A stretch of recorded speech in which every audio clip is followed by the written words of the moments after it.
Avoir un TDAH, c'est compliqué. Mais être parent et avoir un enfant TDAH, ça aussi, c'est compliqué. Puis, il faut bien les outiller, ces parents-là.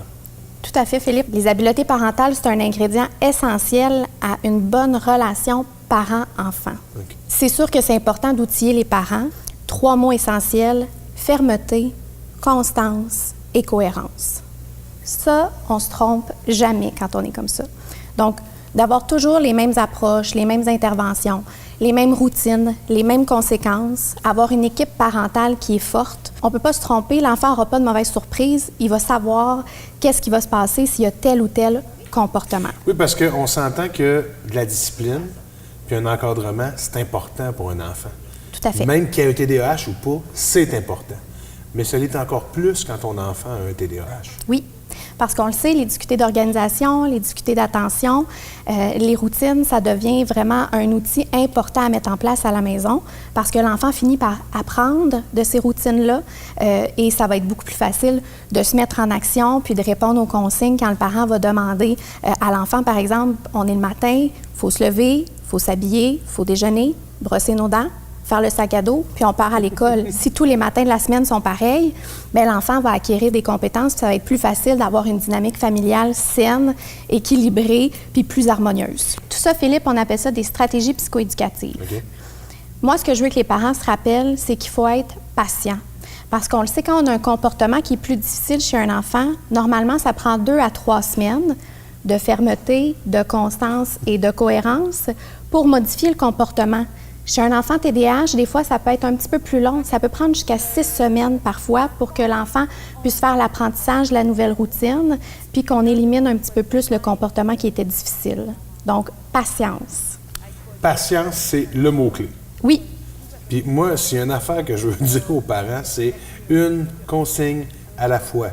Fait que, tu sais, de mettre une espèce de routine le matin, c'est bon, mais de commencer par une consigne, va t'habiller. Va Tout à t'habiller. fait. Marie-Ève, c'est quoi les problèmes de comportement qu'on voit le plus souvent chez un enfant TDAH? Premièrement, d'une famille à l'autre, ce qu'il faut savoir, c'est que les problèmes peuvent être très différents. Chez un enfant TDAH, les problèmes de comportement sont souvent, en fait, l'impact des symptômes qui ne sont pas bien gérés chez l'enfant. Donc, si on a un enfant qui, toute la journée, a vécu beaucoup de frustration parce qu'avec les amis, c'était plus difficile, parce qu'il se rend compte que dans la classe, il y a de la difficulté à suivre, c'est sûr que le soir, quand on va revenir à la maison, ça se peut qu'on soit plus irritable.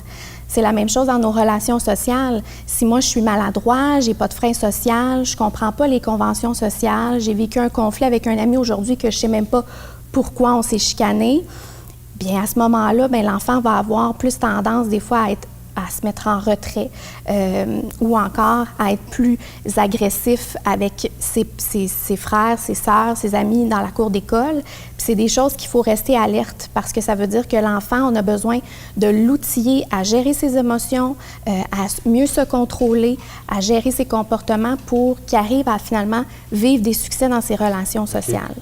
Tout le monde peut avoir un petit peu des troubles de comportement, un petit peu d'anxiété, un petit peu de dépressif, un petit peu... Mais c'est quand que, en tant que parent, on fait « ça marche pas ».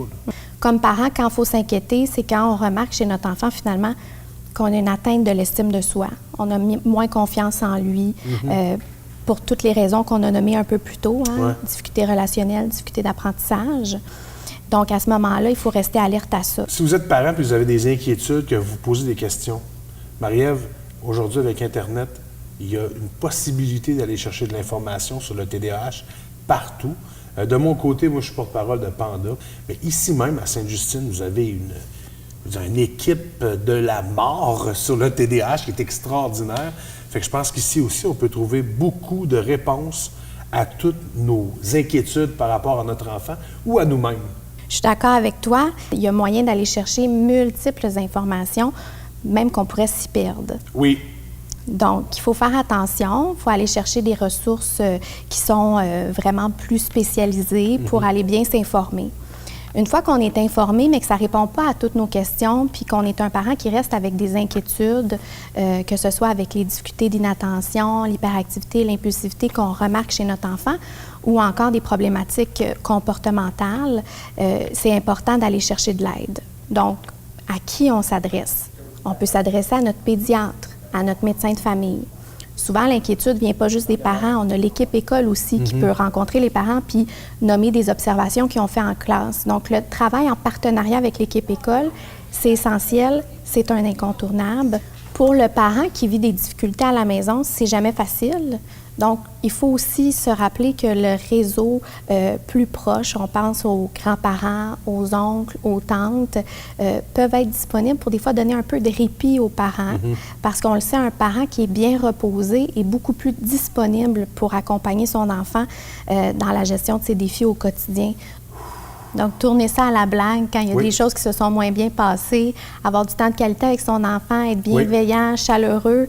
Donc, ça fait en sorte que tous les jours, il faut se rappeler, remplir son bol d'amour. Ça fait du bien. C'est sûr qu'à ce moment-là, bien, l'enfant va sentir que son parent est disponible et là pour lui. Ça va créer une relation là, très harmonieuse. Très harmonieuse. Puis moi, Vincent Gratton m'a toujours dit, quand ça va pas bien, mets-toi la face dans le vent puis respire. Fait que quand il y a des affaires qui vont moins bien, sortez dehors, mettez-vous la face dans le vent puis respirez dans le vent puis revenez tranquille en dedans. Ça marche tout le temps. C'est extraordinaire. Marie-Ève, merci. Merci, Philippe. C'était vraiment cool.